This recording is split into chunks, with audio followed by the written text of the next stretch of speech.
Okay, Wednesday, 19th of February, 2025. So Adrian's daily vlog, sharing smart stuff men should know. Relationship Wednesday, love better. Now, do you see a future with her? Level of enthusiasm and that spectrum between hell yes and no. Now, one important principle with regards to time allocation, essentially, and relationships is, do you see a future with this woman? Or that woman? Or her? Whichever. Whomever. And that's an important question to ask, first of all, fundamentally, because that determines all other action, everything else, all other incentives, plans, priorities, values, you name it. Do you see a future with her? Now, yes and no. As in, those are general options, or spectrum in between. Ideally, that answer, that reply, there has to be either a hell yeah or a yes. A firm, instant yes or a hell yeah. Very important. Over here. Everything else is by definition a no. Everything else is the shade and a gradient of no. Do I see a future with her? Yeah, sure. What's more or stronger? Hell yeah? Or, yeah, sure. It's still a yes, but really it's a no. It's not a strong enough yes. It's things will work, but could you do better? Yes, no, maybe, you tell me. And it's all essentially a no. Because really, when you want to decide who to have a future with, it has to be a hell yeah. It has to be yes, no doubt, no shadow of a doubt. Yes, her, go. Because you're thinking about and talking about the long term, the future, 10, 20, 30, 40, 50, 60 years from now kind of thing. And also, as a rule of thumb, I would say, in life, have one marriage and no divorces. So to maintain that standard, you have to be extremely careful and picky who you choose to spend time with, what you choose to do. So then the interesting and fundamental barometer, the first question to ask fundamentally is, do you see a future with her? If it's no, then there's no point in fostering the relationship, spending time, doing things together. If there's nothing that can come of it in the future. Anyone can go on dates, happy chappy, go for drinks. But what happens next? Oh, things happen. Okay, fine.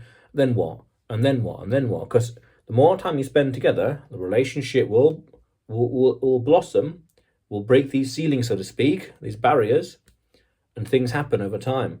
The more time you spend together, the more serious it could get. It could, should, might, ought to, you name it, but the more serious it's likely to get. And if that happens, emotions get involved in entanglements. And if that happens, what's the plan? Now, it's okay to have it in your mind, to think, well, I like her, let's foster something together. I really like her, hell yeah, let's do it. Let's spend Saturday night, Friday, Sunday, let's go places, let's day trip, you name it, restaurant, let's do stuff together. Let's go, you name it, let's go to Aberystwyth, let's Wrexham, Cardiff, let's go.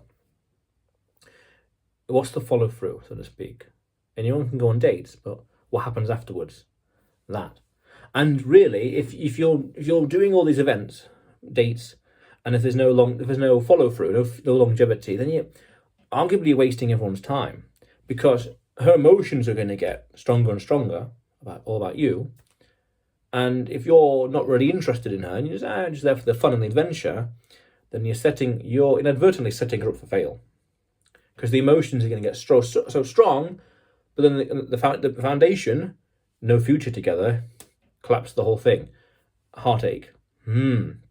So as a principle, do you see a future with her? If yes or a hell yeah, then go for it, because then you want to see that level of enthusiasm has to underpin everything. Very important. And if there's no future together, opportunity cost of time, wasting time. Very important. And it's better to end things early, now, instead of further down the line when things are more complicated, emotionally complicated. That could cause problems. Yeah, that's one way of looking at it, but more practical way of looking at it is it's a distraction. Why do things that will cause headaches for you in the future on purpose? Why do things on purpose that will come back to haunt you in the future? No point. A very practical, down-to-earth way of looking at it. But that's very important, yes. Do you see a future with her? The more enthusiastic that reply is, the more there really ought to be a future together. And then also go one step further and say, the more energy and effort you should put into, you could, maybe should, ought, depends, put into these things to make it a reality.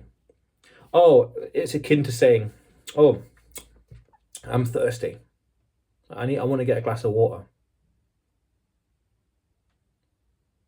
And doing nothing about it. I want a relationship with her. I want her. Hell yes. I want her. Actions inconsistent with the desires.